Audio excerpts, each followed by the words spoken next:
دوست پوچھتے رہتے ہیں کہ آپ اہل حدیث کیوں؟ ارے میں اہل حدیث ہوا ہی نہیں تھا کبھی. میں نے تو دین کو جب سمجھا، جب میں نے تضاد دیکھا نا، حدیث و قرآن کا ٹکراؤ دیکھا، اور میں نے فیصلہ کر لیا اندر ہی اندر کہ میں قرآن و سنت پہ چلوں گا، صحابہ والا اسلام. مجھے کیا پتا تھا اہل حدیث کیا ہوتا ہے؟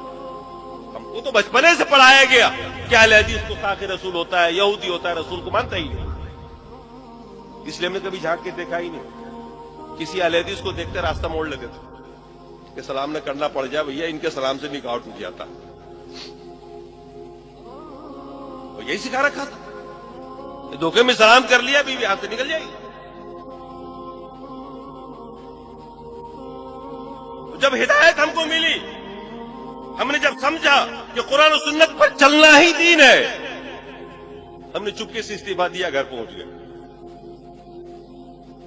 تو 2 سال کے بعد میری تقریر ہو رہی تھی، کہیں پر ایک اہل حدیث نے سنا، اور اس نے مجھ سے کان میں آ کر کہا کہ حضرت، صبح میرے گھر آیا، اس نے کہا کہ آج جو آپ نے تقریر کی ہے نا، وہ بالکل میرے مولوی جیسی کی ہے. تب دل میں خیال آیا اس کے مولوی کو بھی آزما کے دیکھیں، اور دیکھا، اور تب پتہ چلا کہ یار ہم تو اہل حدیث ہو گئے. یہ اہل حدیث ہونے کے کئی سال بعد مجھے پتہ چلا کہ میں تو اہل حدیث ہو گیا. ورنہ تو ہم ڈر کے، مطلب جیسے ہوتا ہے نا کہ ہماری یہاں ایک کہاوت ہے کہ دودھ کا جلا چھاچھ کو بھی پھونک کے پیتا.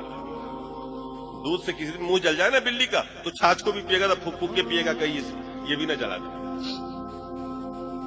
تو ہم تو اتنا حساس ہو گئے تھے کہ ہم تو ایک ایک چیز سوچ سمجھ کر کرتے تھے، قرآن و سنت کو دیکھتے تھے، اور ہم باقاعدہ تجربے کے لیے ان کے بیچ میں گئے.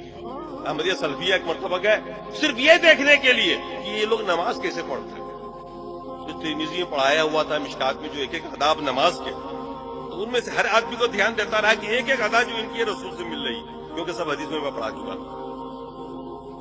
تو قدم بقدم آگے بڑھتا رہا، دیکھتا رہا، اور میں ہو گیا وہ اسلام میں نے قبول کر لیا جو اسلام اللہ نے نازل کیا رسول پر، اور جو اسلام رسول نے صحابہ کو دیا.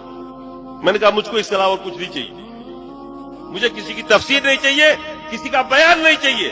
اور آج الحمدللہ میں اپنا ہر مسئلہ قرآن و سنت سے ہی حل کرتا ہوں. حالانکہ فقہ کا استاذ رہا، مفتی رہا، رات دن کا کام ہی وہی تھا میرا، تعویلیں کرنا، مسائل کو ادھر سے ادھر کرنا.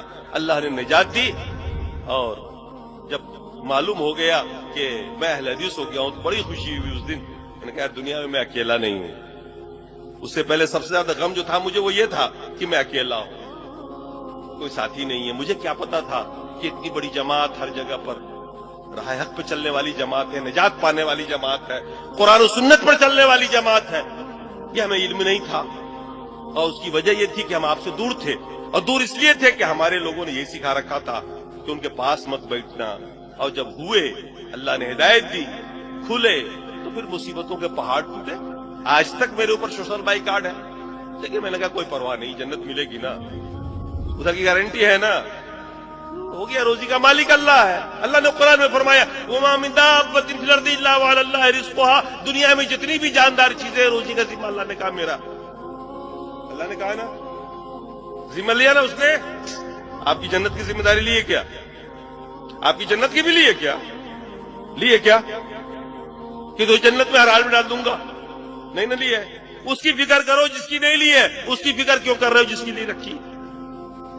تو روزی کی ذمہ داری اس کے اوپر.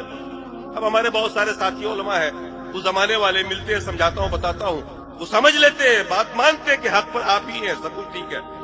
لیکن بھئی آپ کے یہاں تو معاملہ بڑا خراب ہے، نہ نذرانہ ہے، نہ فاتحہ ہے، نہ میلاد ہے، وہاں تو لے دے کے سود کی تنخواہ ہے، ہمارا گھر نہیں چلے گا اس سے. وہ یہی کہتے ہیں. میں نے کہا ابھی تم مومن نہیں ہو، تم نے اللہ کو رزاق نہیں جانا، تم نے ان کو رزاق جانا ہوا ہے. میں نے کہا علماء اہل حدیث بھی کم موٹے نہیں ہوتے ہیں، وہ بھی کھاتے ہیں، اور عوامی ماشاءاللہ کو کھا رہی ہے، اللہ کا روزی دیا ہوا ہوتا ہے. میں نے کہا ڈرو مت، اگر واقعی اللہ سے محبت کرتے ہو تو اللہ کے قرآن کو پڑھو، رسول کی حدیث کو پڑھو، اور آ جاؤ میدان میں، چل پڑو اس کے اوپر. کسی ملامت کرنے والے کی ملامت کی پرواہ مت کرو. دنیا کیا کہہ رہی ہے، خود کو یہ دیکھو کہ اللہ تمہیں کیا کہہ رہا ہے. یہ دیکھو اللہ تمہیں کیا کہہ رہا ہے. دنیا والے کہہ رہے تھے ابراہیم کو، کیا کہتے تھے ابراہیم کے بارے میں؟ کیا کہا انہوں نے جب حضرت ابراہیم نے ان کے وہ توڑا تھا نا